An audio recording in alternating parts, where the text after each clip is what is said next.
Good morning students. I hope you all are fine. आज हम accountancy के अंदर अकाउंटिंग रेशियो की एडवांटेजेस और लिमिटेशन स्टडी करेंगे।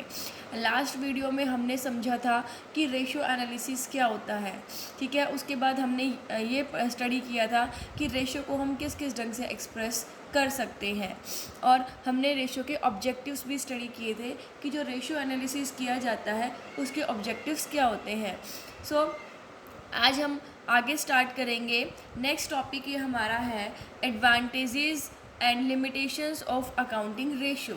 तो सबसे पहले आज हम स्टडी करेंगे अकाउंटिंग रेशियोज़ की एडवांटेजेस। इसे हम एडवांटेजेस भी बोल सकते हैं और इसे हम यूजेस भी बोल सकते हैं अकाउंटिंग रेशियोज़ की। तो फर्स्ट वन है helpful in analysis of financial statements. देखो बेटा, जो रेशियो एनालिसिस है वो फाइनेंशियल स्टेटमेंट को एनालाइज करने में हेल्प करते हैं। देखो, फाइनेंशियल स्टेटमेंट को हम कैसे एनालाइज करते हैं, क्योंकि balance sheet, profit and loss account है, ठीक है। उनमें हम क्या करते हैं, उनके फिगर्स को कंपेयर करते हैं रेशियो एनालिसिस के थ्रू।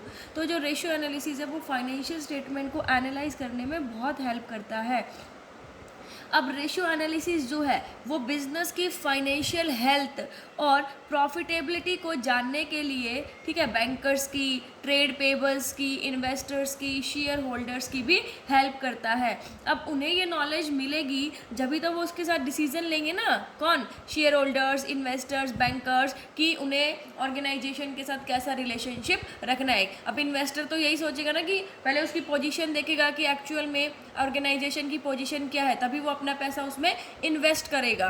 तो क्या कहते हैं कि जो अकाउंटिंग रेशियोज़ हैं वो फाइनेंशियल स्टेटमेंट को एनालाइज करने में हेल्प करते हैं। सेकंड है हमारा सिंप्लीफिकेशन ऑफ अकाउंटिंग डाटा। जो अकाउंटिंग रेशियोज़ होते हैं वो क्या करते हैं, अकाउंटिंग डाटा को सिंपल बनाते हैं और क्या करते हैं, उनको बिल्कुल सिंप्लीफाई कर देते हैं। मतलब सिंपल भी बनाते हैं और साथ साथ उनको अंडरस्टैंडेबल भी बनाते हैं ताकि वो इजीली समझ में आ सके, ठीक है। उसके बाद जो है अकाउंटिंग डाटा को वो सिंप्लीफाई करते हैं, तो ये क्या दिखाता है, ये उन टू फिगर्स के बीच में रिलेशन दिखाता है जिनका आपस में कॉज एंड इफेक्ट रिलेशन होता है।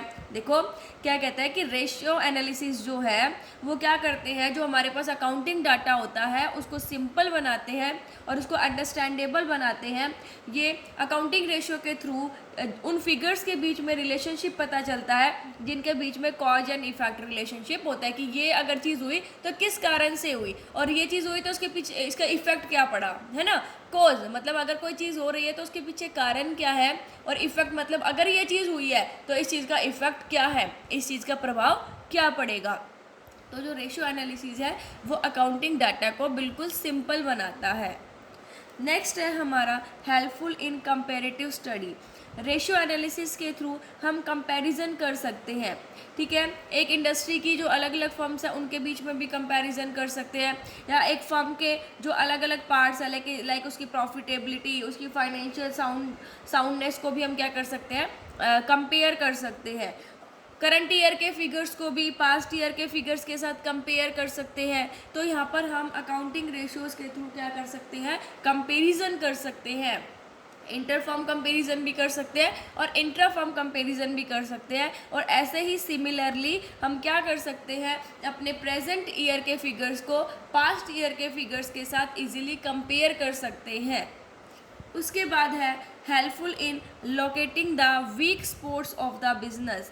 जब हम अकाउंटिंग रेशियो को पढ़ते हैं तो उससे बिजनेस के वीक स्पॉट्स जो है ना उनके बारे में पता चलता है, क्योंकि हम क्या करते हैं, करंट ईयर के रेशियो को प्रीवियस ईयर के रेशियो के साथ कंपेयर किया जाता है, और जब कंपेयर किया जाता है तो उसे ये पता चलता है कि हाँ कौन कि ऑर्गेनाइजेशन के अंदर जो उसके वीक स्पॉट्स हैं वो क्या है, ताकि टाइम पर क्या कर सके, प्रॉपर स्टेप्स लेकर उनको ठीक किया जा सके। तो हम ये कह सकते हैं कि जो अकाउंटिंग रेशियोज़ होते हैं वो बिजनेस के वीक स्पॉट्स को जानने को भी, लोकेट करने को भी हेल्प करते हैं। उसके बाद है हमारा next helpful in forecasting. Forecasting मतलब कि फ्यूचर के बारे में एस्टिमेशन लगाना, ठीक है। अब देखो ये कहते हैं कि जो अकाउंटिंग रेशियोज़ हैं वो फोरकास्टिंग में बहुत ज़्यादा हेल्प करते हैं। भाई हमें फ्यूचर के लिए कोई प्लान प्रिपेयर करना है, ठीक है। तो अकाउंटिंग रेशोज़ जो हैं उनसे जो हमें डाटा मिलता है ना, वो हमें हेल्प करता है फ्यूचर के लिए प्लान बनाने में। अब मान लीजिए कि एक फर्म की जो सेल है, मतलब रिवेन्यू फ्रॉम ऑपरेशन जो है, ठीक है, वो एक साल की कितनी है, मतलब इस साल 10 लाख है, और उसका जो एवरेज अमाउंट ऑफ इन्वेंट्री है, मतलब इस साल जब उसकी सेल 10 लाख थी तो उसका जो अमाउंट इन्वेंट्री है स्टॉक वो 2 लाख लगा, ठीक है। कितना लगा? 2 लाख। कितना हो गया ये सेल्स का? 20% हो गया। अब फर्म को क्या करना है, अपने जो रिवेन्यू फ्रॉम ऑपरेशंस है वो इंक्रीज करनी है। क्या करनी है? इंक्रीज, बढ़ानी है सेल्स, ठीक है। पहले कितनी? 10 लाख हुई इस साल, अब उसे नेक्स्ट ईयर क्या करना है? 15 लाख बढ़ानी है। तो उसे इन्वेंट्री कितना रखना पड़ेगा? देखो, जब उसकी 10 लाख थी तो उसे कितना रखना पड़ा था? 2 लाख, दैट इज 20%। अब उसे 15 लाख अगर बढ़ानी है तो इट मीन्स, देखो पिछले से उसे क्या मिल गया? आइडिया मिल गया कि अब की बार भी उसे 20% रखना है। अब 20% कितना हो गया 15 लाख का? 3 लाख। तो 3 लाख इन्वेंट्री की उसे जरूरत पड़ेगी। तो देखो ऐसे ही, मतलब पिछले के बेसिस पर हम क्या करते हैं, फ्यूचर के लिए एस्टिमेशन लगा सकते हैं। तो ऐसे ही अगर कोई भी प्लान प्रिपेयर करना है फ्यूचर के लिए तो हम इजीली अकाउंटिंग रेशियोज के थ्रू स्टडी कर सकते हैं। नेक्स्ट है हमारा estimate about the trend of the business. जो अकाउंटिंग रेशियोज हैं वो हमें बिजनेस के ट्रेंड के बारे में भी बताते हैं। देखो, अगर लगातार एक फर्म जो है अकाउंटिंग रेशियोज को प्रिपेयर कर रही है, अब वो अकाउंटिंग रेशियो को प्रिपेयर करती रहेगी कंटिन्यू, तो उससे उसे क्या पता चलेगा? उसे पता चल जाएगा कि उसकी कॉस्ट कितनी आ रही है, उसकी रिवेन्यू फ्रॉम ऑपरेशंस कितने हैं, प्रॉफिट कितने हैं। तो ये सारी चीज़ें जो हैं बिजनेस की वो अकाउंटिंग रेशियोज के थ्रू पता चलती है। तो अकाउंटिंग रेशियोज जो है वो बिजनेस के ट्रेंड को एस्टिमेट करने में भी बहुत हेल्प करते हैं। नेक्स्ट है बेटा फिक्सेशन ऑफ आइडियल रेशियोज। देखो, जो रेशियो है वो आइडियल स्टैंडर्ड को एस्टैब्लिश करने में हेल्प करते हैं। अब बिजनेस है, उसके अलग अलग आइटम्स होते हैं, तो उनके आइडियल जो स्टैंडर्ड रेशियो है, ठीक है, मतलब एक आइडियल रेशियो को एस्टैब्लिश करने में हेल्प करता है। क्यों हम आइडियल रेशियो को डिसाइड करते हैं? ताकि एंड में, ठीक है, क्या कर सके, हम अपने एक्चुअल रेशियोज को उस आइडियल रेशियो के साथ कंपेयर कर सके। कंपैरिजन करेंगे तो हमें पता चलेगा कि डेविएशन कितनी है। अगर पॉजिटिव डेविएशन है तो भी अच्छी बात है कि हमने सोचा था कि हमारा इतना बिजनेस और उससे ज़्यादा हो जाता है, तो पॉजिटिव है तो उसके पीछे के कारण भी देखेंगे, और नेगेटिव है, कम होता है, तो उसके पीछे के कारण भी देखेंगे, और टाइम पर हम स्टेप्स ले सकें उनको ठीक करने के लिए। तो मीन्स हम ये कह सकते हैं कि जो आइडियल रेशियो को इसलिए फिक्स किया जाता है ताकि एंड में एक्चुअल रेशियो के साथ उसको कंपेयर किया जा सके और बिजनेस की एफिशिएंसी को इजीली क्या किया जा सके, मेजर किया जा सके। क्योंकि जब हम कंपैरिजन करेंगे तभी हमें एक्चुअल में पता चलेगा कि हमारा रिजल्ट क्या है, ठीक है। तो ये हमने एडवांटेजेस पढ़ी हैं अकाउंटिंग रेशियोज़ की, जो कि थी helpful in analysis of financial statement, कि फाइनेंशियल स्टेटमेंट को एनालाइज करने में हेल्प करता है अकाउंटिंग रेशियो।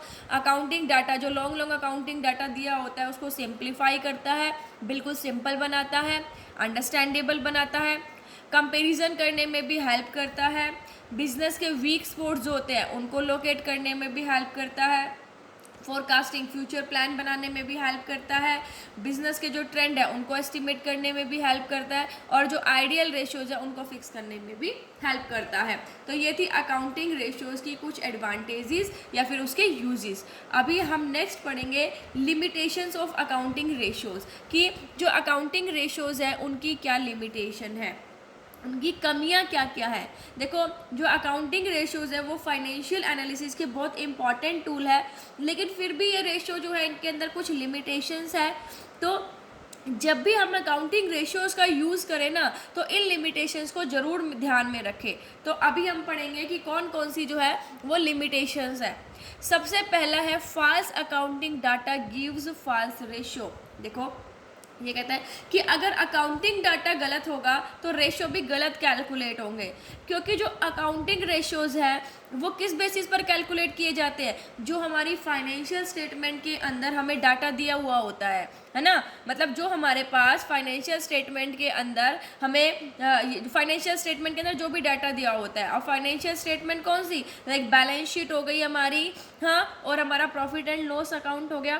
तो अगर वो डाटा उसके अंदर करेक्ट है, ठीक है, तो हमारे अकाउंटिंग रेशियो भी करेक्ट होंगे। लेकिन अगर उसके अंदर डाटा ही करेक्ट नहीं है तो हमारे अकाउंटिंग रेशियोज भी करेक्ट नहीं हो सकते। अगर मान लीजिए क्लोजिंग इन्वेंट्री जो है वो बैलेंस शीट में ओवर वैल्यू दिखा रखी है, तो इससे जो प्रॉफिटेबिलिटी है बिजनेस की वो ही नहीं ओवर स्टेटेड होगी, बल्कि जो फाइनेंशियल पोजीशन है वो भी ज़्यादा अच्छी दिखेगी। ठीक है, तो एक्चुअल में वो चीज़ नहीं है, क्योंकि उसमें गलत, उसने ओवर वैल्यू कर दिया स्टॉक का, तो अब बैलेंस शीट के अंदर उसने दिखा रखा है उसमें गलत हुआ ना, तो इसी वजह से अब अकाउंटिंग रेशियोज कहाँ से अच्छे सही निकल कर आएंगे। तो ये कहता है कि जो फॉल्स अकाउंटिंग डाटा होते हैं वो हमेशा फॉल्स रेशियो को रिप्रेजेंट करते हैं। नेक्स्ट है comparison not possible if different firms adopt different accounting policies. ये कहता है कि अलग अलग फर्म्स जो है, ठीक है, वो अपनी अलग अलग पॉलिसीज अपनाती हैं, जैसे प्रोविजन से, ये डेप्रिसिएशन से रिलेटेड, प्रोविजन जो है डाउटफुल डेट से रिलेटेड, या फिर जो क्लोजिंग इन्वेंट्री का वैल्यूएशन करती है, तो सब जो फर्म है वो अपने अलग अलग अपने अकॉर्डिंग जो है मेथड का इस्तेमाल करते हैं, अपने अकॉर्डिंग पॉलिसीज यूज़ करते हैं, अडॉप्ट करते हैं। तो अगर मान लो कि एक फर्म जो है वो डेप्रिसिएशन स्ट्रेट लाइन जो बेसिस है उस पर चार्ज करती है, और जो दूसरी है वो रिटर्न डाउन वैल्यू मेथड पर करती है, तो देखो दोनों फर्म क्या कर रही हैं, अलग अलग मेथड अडॉप्ट कर रही है, तो इससे जो अकाउंटिंग रेशियोज है वो इनकम्पेरेबल हो जाते हैं, क्योंकि जब हम कंपेरिजन कर ही नहीं सकते, क्यों, क्योंकि उसने अलग पॉलिसीज अडॉप्ट की और दूसरी फर्म ने अलग, भाई उन्होंने डेप्रिसिएशन को चार्ज करने के लिए स्ट्रेट लाइन मेथड यूज़ किया, लेकिन दूसरी वाली ने return down value method use किया, तो हम इनको कंपेरिजन नहीं कर सकते, वो इनकम्पेरेबल हो जाता है। नेक्स्ट है विंडो ड्रेसिंग। अब देखो कई कंपनीज जो है वो अपनी जो फाइनेंशियल पोजीशन है उनको, जो बैड फाइनेंशियल पोजीशन है, जो खराब फाइनेंशियल पोजीशन है, उनको कवर अप करने के लिए विंडो ड्रेसिंग करती है। अब विंडो ड्रेसिंग का मतलब क्या होता है कि जिस पोजीशन में एक ऑर्गेनाइजेशन एक्चुअल में है ना, उससे अच्छी पोजीशन शो करना। वो क्या करते हैं, अपनी बैलेंस शीट को ऐसे मतलब शो करते हैं कि जिससे जो रियलिटी है ना वो छुप जाती है, मतलब वो अपने बैलेंस शीट के अंदर ऐसे चेंजेस कर देते हैं कि इंपॉर्टेंट जो फैक्टर उनको वो दिखाते ही नहीं है। अब मान लो कि कंपनी के करंट एसेट्स है वो 2 लाख है और करंट लाइबिलिटीज 1 लाख है, तो करंट रेशियो क्या हो गया, 2:1। ठीक है, अब वो क्या करते हैं कि मार्च के मंथ में 1 लाख के गुड्स परचेज करते हैं क्रेडिट पर, उधार पर। अब अगर वो वहाँ पर परचेज जो उन्होंने किया है वो रिकॉर्ड करते हैं, तो इससे करंट एसेट्स क्या हो जाएंगे, उनके बढ़ जाएंगे, क्योंकि उन्होंने 1 लाख के गुड्स क्रेडिट पर परचेज कर लिए तो 3 लाख हो जाएंगे, और लाइबिलिटी भी बढ़ गई उनकी, वो कितनी हो जाएगी, 2 लाख। तो रेशियो कितना हो गया, 3:2, या फिर हम कह सकते हैं 1.5:1। तो कंपनी जो है वो क्या करेगी, इस जो ये जो उन्होंने परचेज किया ना इसकी एंट्री ही नहीं करती उसके अंदर। वो क्या करेगी, जो नेक्स्ट, उन्हें पता है कि अप्रैल में नेक्स्ट ईयर स्टार्ट हो जाएगा, तो कुछ दिन की बात है, इसको हम छुपा लेते हैं, और जब नेक्स्ट ईयर हम अब बनाएंगे ना अपने अकाउंटिंग डाटा तो उसके अंदर दिखा देंगे। तो इससे क्या होता है, मतलब विंडो ड्रेसिंग की है कि एक्चुअल में पोजीशन जो थी उनकी, और उसने क्या किया, अपने आप को मतलब वो जो इंपॉर्टेंट चीज़ें वो उसमें शो ही नहीं करी। ठीक है, तो विंडो ड्रेसिंग भी इसकी एक लिमिटेशन है। नेक्स्ट है लैक ऑफ प्रॉपर स्टैंडर्ड। देखो जो हर बिजनेस के सर्कमस्टांसिस अलग अलग होते हैं, हर फर्म के जो सिचुएशंस है वो अलग अलग होती है, तो हर फर्म के लिए कोई एक सिंगल स्टैंडर्ड रेशो जो है वो फिक्स नहीं कर सकते, क्योंकि हम स्टैंडर्ड रेशो किस लिए फिक्स करते हैं, जिससे एक्चुअल रेशो के साथ कंपेयर किया जा सके। अब मान लो किसी कंपनी का करंट रेशो जो है वो 2:1 है, भाई करंट रेशो 2:1 माना गया है, ठीक है, आइडियल रेशियो माना गया है। ये कहते हैं कि जो करंट रेशियो वो 2:1 होना चाहिए, ये एक आइडियल रेशियो, एक अच्छा रेशियो है। इसका मतलब कि करंट एसेट्स जो है वो एटलीस्ट करंट लाइबिलिटीज के ट्वाइस होने चाहिए। लेकिन एक फर्म ने इस टाइप का अरेंजमेंट कर रखा है अपने बैंकर्स के साथ कि जब भी उन्हें ज़रूरत पड़ती है, बैंकर्स जो है वो ज़रूरत के टाइम पर उन्हें क्रेडिट प्रोवाइड करवाते हैं। तो आइडियल करंट रेशियो इस फर्म का हो सकता है 2:1 से कम हो, लेकिन वो एक अच्छी फर्म है। क्यों? क्योंकि उसके रिलेशन अच्छे हैं, उसकी पोजीशन अच्छी होगी, जब भी तो जरूरत पड़ने पर उन्हें क्रेडिट मिल रहा है। ठीक है, तो प्रॉपर स्टैंडर्ड नहीं होता एक इसका। उसके बाद है हमारा इग्नोर्स क्वालिटेटिव फैक्टर्स। देखो ये क्या करते हैं, क्वालिटेटिव फैक्टर्स जो है उसको भी इग्नोर करते हैं रेशियो एनालिसिस, क्योंकि जो रेशियो एनालिसिस जो है वो उन फिगर्स को कंपेयर करता है जो अर्थमेटिकल एक्सप्रेशन में होते हैं। ठीक है, तो ये क्वालिटेटिव फैक्टर्स जो कि इंटरप्रिटेशन के लिए बहुत ज़रूरी होते हैं उनको इग्नोर करते हैं। मान लीजिए क्रेडिट जो है वो कस्टमर को कस्टमर को क्रेडिट देना था, तो इस बिजनेस के रेशियो के बेसिस पर दे दिया, कि हाँ भाई उसका ये रेशियो है तो उसको क्रेडिट दे दिया, लेकिन उस कस्टमर का कैरेक्टर कैसा है, उसकी मैनेजरियल एबिलिटी कैसी है, इस चीज़ को कंसीडर ही नहीं किया। ठीक है, तो जो अकाउंटिंग रेशियोज है वो क्वालिटेटिव फैक्टर्स को इग्नोर करते हैं। तो आज हमने एडवांटेजेस और लिमिटेशंस स्टडी की है अकाउंटिंग रेशियोज की। Thank you, stay safe, stay home.